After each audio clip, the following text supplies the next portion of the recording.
Do you want to start? It's fine.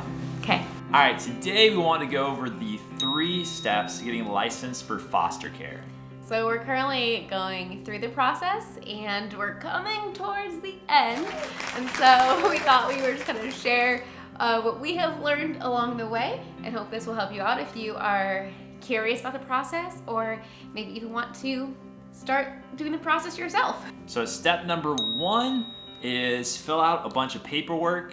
So one thing when we first heard about foster care, a lot of people were like, it's really daunting. There's a ton of paperwork. And it's true, but it's not terrible if you actually just kind of sit down and start filling it out. All right, so today we just got our foster care paperwork in the mail, and I would like to say that this is all of it, but no, there is more. Do you see this huge stack of papers to fill out? Oh my goodness. I sat down for like a few hours the very first day and I was like, I'm gonna tackle all of this like right now. Okay, so about 5 hours later, I finished going through this stack one time, and during that time I filled out about less than 1/4 of all of the papers, wrote down my questions for the rest, and then Peter needs to fill out the other side of things.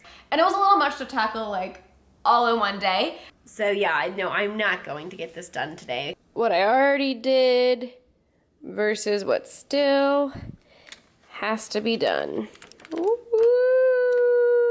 My excitement gusto kind of went. So I think it was like 4 total like chunks of time that we sat down and You sat down. I sat down, yeah, and then there was one day where it was basically like, okay, Peter, I filled out like what I can. No, this is like what you need to fill out. And then it got to other parts where I'm like, I don't know. Like, for example, okay, so then page 6 was like your financial records and like showing amount of monthly expenses that you spend on all of these things. Now, I'm very, very thankful for Peter that he keeps detailed records of all of that since we've been married. So he has every month what we've spent on gas, groceries, all that. Oh, it's just Sunday afternoon, and what are we doing? We are filling out some foster care paperwork. Oh yeah. And so you really just took like one solid Saturday and like Not even like the whole day. Like No. I don't want to like exaggerate. Like it Yeah. really wasn't as bad, I don't think, as we thought it would be. Yeah. There's so much.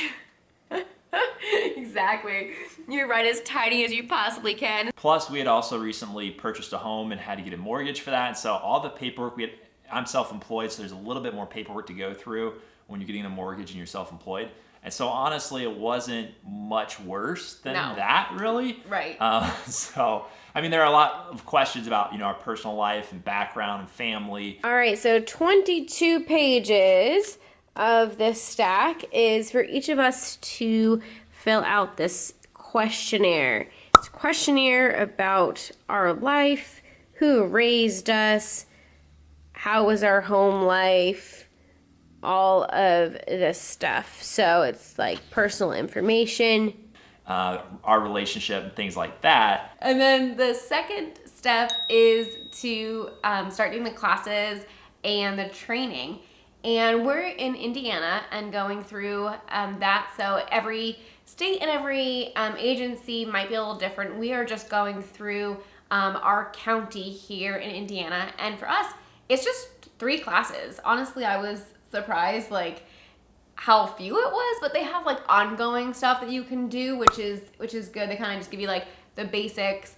And then for us on our own, we've been doing like extra research, like listening to podcasts, reading books and things like that. But we honestly were really, really impressed with Indiana's just public classes. Like we were like, wow, I think most parents should like go through these classes. Like it was good information for sure. Definitely. The first class out of the 3 was really a good introduction to just the foster care system and child protective services, and a good orientation of just learning like the relationship between us and the social workers, and then talking about, the biological parents and family and extended family, and talking about the trauma that the kids are coming from. Just a quick introduction to Yeah. all of that, kind of hear the heart and the purpose of Child Protective Services and things like that. One thing that was kind of fun as part of that is they showed a few clips from the movie Instant Family. And if you haven't seen that yet, definitely recommend it. It's a great movie. Yes. There are a few words, so if you have kids, go on like pluggedinonline.com or something like that and check out, the full review before maybe you watch it with some younger kids. But yeah, overall, great movie. We highly recommend that movie, and we asked them, like, so is it a pretty accurate description? And they're like, yeah, they took some Hollywood liberties, but for the most part, it is pretty accurate. So yeah, definitely watch it. It is free currently on Amazon Prime if you have that. But yeah, definitely check that out. And so I think as we were going through the classes, I think our maybe perceptions that we had of foster care coming into the trainings started to change, and we really understood the true purpose of foster care, which is reunification with the birth parents. Going into this, we have been unable to have our own kids, and we love kids, and so you're like, okay, like we have a heart for foster care, and we wanted to do that whether we had our own kids or not biologically. So it wasn't like an either or type of thing for us, but we were kind of like, okay, we'll do foster care with the intent to adopt, foster to adopt. And it was like, that was it. Like, that's really what we wanted to do, knowing that it doesn't always work out in our favor. And honestly, like saying this now, like I just feel like a jerk, right? Because that's not the purpose of foster care. It's not about us. We are just giving the kids a safe place while their parents who maybe have had cycles of addiction that they are trying to break through, to give them space to be able to do that. And so that is the real purpose. And there are over 400,000 kids in foster care in the United States. And of that, 70% are able to be reunified with their parents. So the majority of them are. Yes, there are cases when the parents' rights have to be terminated and then adoption does become available, but that is not the main purpose of foster care. And so one thing that was really cool going into this, like I said, our perceptions started to change. And so like I remember thinking, why do I have to fill out this much paperwork? Why do you have to know about my childhood and give me like seriously 2 little lines to fill out like everything? 2 lines for what memories do you have for your childhood? 2 lines to fill it out. That's it. No problem. Peter's like, he can be Keep concise. it short and sweet. It's great. Like all this stuff, and why do I have to have like a fire extinguisher on every level, and just things that like I wouldn't necessarily do if we just had kids naturally? Like, why do I have to have all these like measurements? And I felt like it was like saying like I wasn't gonna do a good enough job. And again, I realized it's not about me. And the cool thing was, in that first meeting, they said, okay, think about someone you love. Maybe it's your own kids, maybe it's nieces or nephews, and that's for us, we have a lot of nieces and nephews. And they're like, okay, now look around this room, because this was before COVID that we actually took our first class. It was back in February. All you know about these people are their names, and that's it. Like we just went around. Now, would you trust any of your nieces or nephews or anybody you love? Would you feel comfortable going into their house without them having like a home study or anything? And I was like, oh yeah, no. Like, I mean, these people look nice, but like, I don't know them. So then the question was, well, what would you need to know in order to be comfortable, letting your kid go to one of their houses, stay over their house over the night or whatever. So then we kind of talked, everybody kind of volunteered different things we'd like to know about the other parents and the other family. And she's like, well, that's the same thing that, the bio parents would like to know about you, like whoever the foster parents are going to be. So, all right, so that was just the first class. The second class was actually an online class. And that class was all about the trauma, the different kinds of trauma that kids go through, understanding how that could affect behavior and like ways to respond. And this, like, they have other classes, it sounds like, that go even more in depth. So this was a broad overview, but it was really good. They had a couple things we really liked about that training was they had some really good videos kind of sharing like the perspectives of biological parents, of other foster parents who, were like, the goal that we see ourselves stepping into this is to really come alongside the biological parent as kind of a mentor and cheerleader, so to speak, as they're going through their plan to reunify with their kids. Yeah. And so it's cool to hear the relationship, that some of these foster parents have with the biological parents as well. Yeah, so that was really awesome. Just, I think, opened our eyes to just the generational trauma that can happen to the parents, and not just saying okay, it's not their fault because it just happened to them. They can make choices for sure, but it gives you a little more empathy and understanding into that.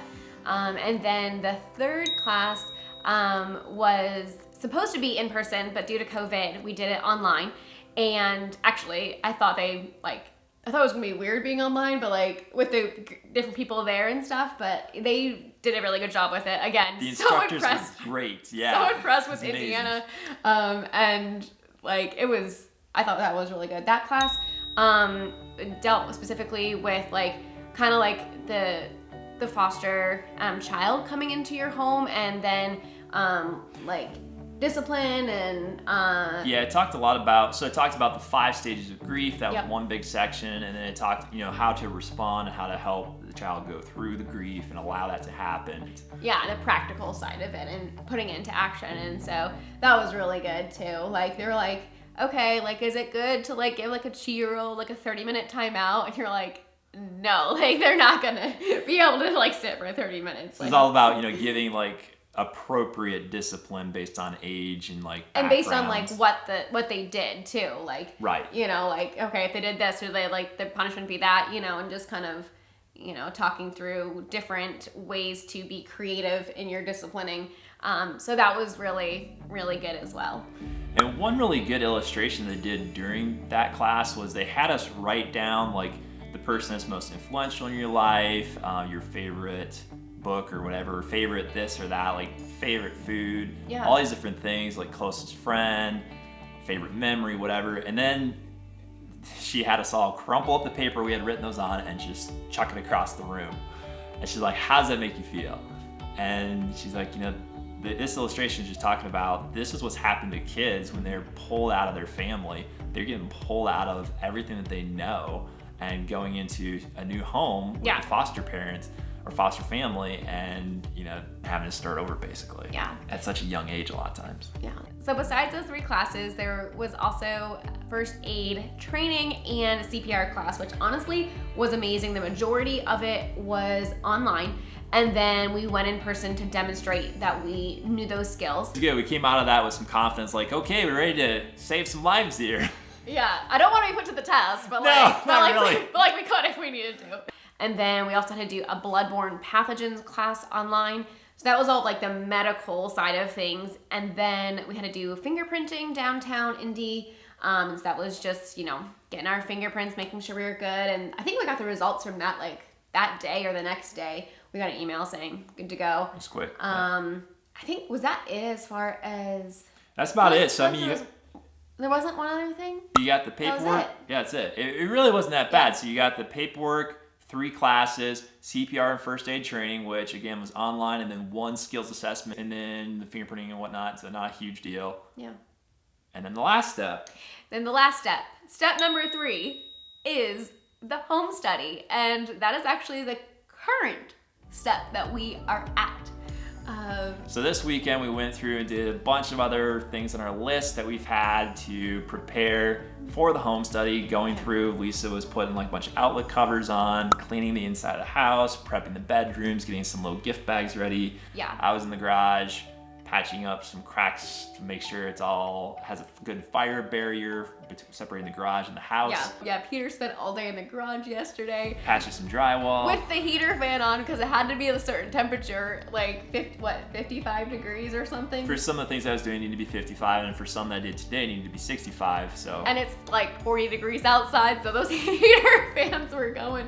And we also put child magnetic locks on our chemicals, for the bathroom, for underneath the sink, things like that. Or for our laundry detergent, we just have that on a high shelf, and we think that's gonna be good. We'll make another video about our home study experience, but we just wanted to kind of hop in here and go over those 3 steps. And so that's been our experience so far. And we forgot to say, so we obviously don't know when we will have a placement, when we obviously don't know who the placement will be. Like, we don't know ages and we don't know gender and all of that. But what we are asking for is 3 to 5 kids and ages 10 and younger. And so we actually just bought a minivan. What are you sitting in? I'm sitting in our new minivan. Our new minivan? Whoa! What? And you fit in the back seat? Kind of. Kind of. Fine. Woohoo! New minivan! It is a Honda Odyssey and it seats 8 and I'm so excited. We sold our other vehicle and got this one. It feels weird right now driving around a minivan when we don't need a minivan, it's just the 2 of us, but we are anticipating a large crew and so we're excited. Lord willing. Yeah. So thanks for following along. Make sure to subscribe if you are not already, and we'll share more as we get through the process. See you in the next video. See ya. Bye, guys. You turn a puddle into oceans. You set the galaxies in motion. All right, today we want to go over the 3 steps to getting licensed for foster care. Hang on one sec. You have a large boogie there and it's gonna really distract me. We'll So pull it out. I'm not touching it. Where is it? No one else could see it, but I could see it and it was gonna distract me the whole time. It gave us a lot of empathy. Did you want me to talk more? Yeah. Sorry. Because I feel like you're just talking. Like, Yeah. I paused in case there's anything else you want to cover I know, for the I'm first sorry. class, and then I was going to go to the Yeah. intro to the I'm just jabbing. 2. Okay, you go. Because otherwise you just like, Yeah. and I think when you're editing, you'd be like, you should have talked more. Like, I would have, so I'm going to go ahead and step in, I guess. Do it. I love it. I wanna go with you on a grand adventure.